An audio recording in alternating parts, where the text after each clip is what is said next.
Hello all, this is Piyush Kumar and welcome to Momentum IS. Here I am going to discuss about the most important program that we have been launching is the History Optional Foundation course. But I must tell you, this is not only the History Optional Foundation course, this is basically the Elite History Foundation course, and there is a reason because of what I have been calling it Elite History Foundation course.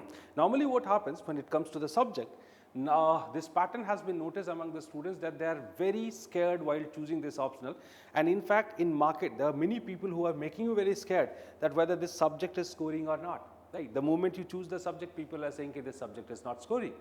But if it comes to this particular dicey situation, or let's say the fear, I must tell you, like, the only reason because of what students have been failing in scoring very good is the approach that you have been following. And if you won't follow the right approach towards this subject, in that case you won't get the marks. But unfortunately, most of the people have presented the subject in a very different manner, such as static, the factual, vast, and there are many words which are there. So if you really need to come out from these kind of things, you have to focus on like this Elite History Foundation course. Now let's discuss that why it's called as Elite. So I have been calling it Elite for first reason that it is a 4-step program which is based on PMOD framework. Now what is this PMOD framework? So PMOD stands for, the first word P stands for previous year questions. Now previous year questions are really important in order to understand the dimension of the subject. Like if we'll talk about history as a subject, there is no limit, there is no boundary, but we cannot cover everything. So we have to cover the content of the subject as per the previous year questions. And when I'm saying previous year questions, so I won't be focusing only on the questions that have been asked in the previous year, but at the same time we'll try to understand that what are the probable areas in which they are going to ask question in future. So this is something which is very important, and we are even going to provide you the answers of the model answers for the previous year questions. Then it comes to M. M is basically the word which is telling you about the coverage of micro topics. Now what is the significance of micro topics? Micro topics are very important in terms of linking two different era, two different issues, two different periods, and so on. Normally what happens, while covering the syllabus, you ignore those micro topics. And the micro topics are so much important that most of the time I have noticed that UPSC is asking questions on these micro topics. So the micro topics are very important, and a conceptual understanding of this micro topics should be there. So we will be covering or focusing on these micro topics, right? Then it comes to O. O stands for the opinion based, basically the opinion of scholars. Now this is called as historiography. So the scholar's view or the historian's view is something which is very important, and day by day in UPSC examination, precisely in history optional, the expectation is increasing. So this is one area where you need to focus a lot, and we are going to focus a lot in this particular dimension. And then it comes to D, is the diagrammatic presentation. Now diagrams are very important, not only for your conceptual understanding or the concept building, but at the same time it is going to help you a lot in your presentation of answers, because when you have been presenting your answer or writing your answer, so this kind of diagrams, the chart or flow chart is conveying your ideas very smoothly, but at the same time that also conveys this idea to the evaluator that the aspirant or the student does have a very good understanding of the concept or the theme. So this is how it's called as PMOD framework. Well, apart from this, like there are certain other features that I'm going to discuss. It's about such as the history scholars opinion templates, right?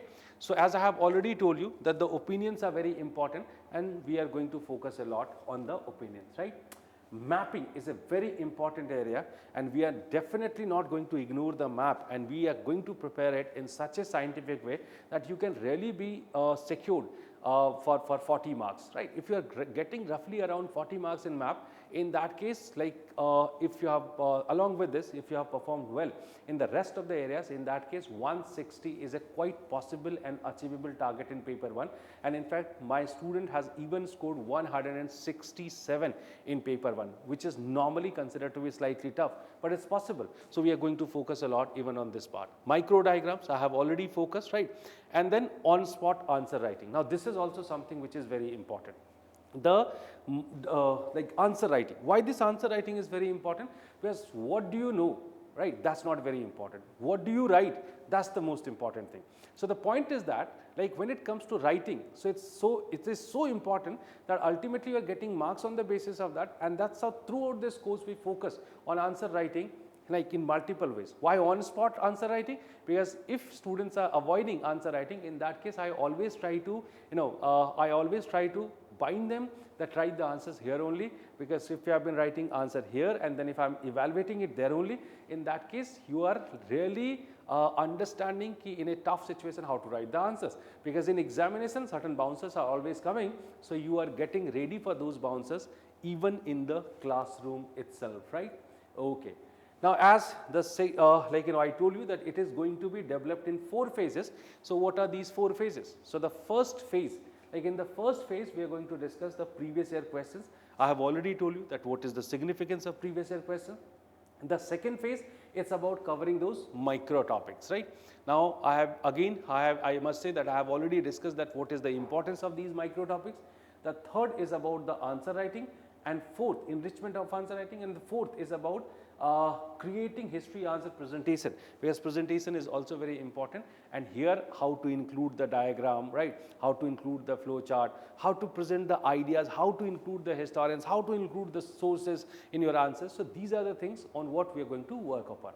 So this is, as I told you, this is not just a foundation, this is an elite history foundation, because it's going to provide you help in multiple manners. Apart from this, there's the last thing I would like to discuss. It's about the content support, right? Of course, I focus more like building a content within the class itself, and I always ask the students that you should focus more on the content that we have prepared in the classroom itself. Why? Because that content is more or less sufficient. But for the revision, some other kind of contents are required, and that also I provide. And this content is called as one page, one theme. What is there? Like the whole theme is covered in just one page, and it includes everything, the historiography, the sources, and the real content, and sometimes even facts also. So basically everything is included here. That is very much helpful for the revision. So that's all about this foundation course. I hope that if you are joining it, you'll be definitely benefited from it. Thank you very much.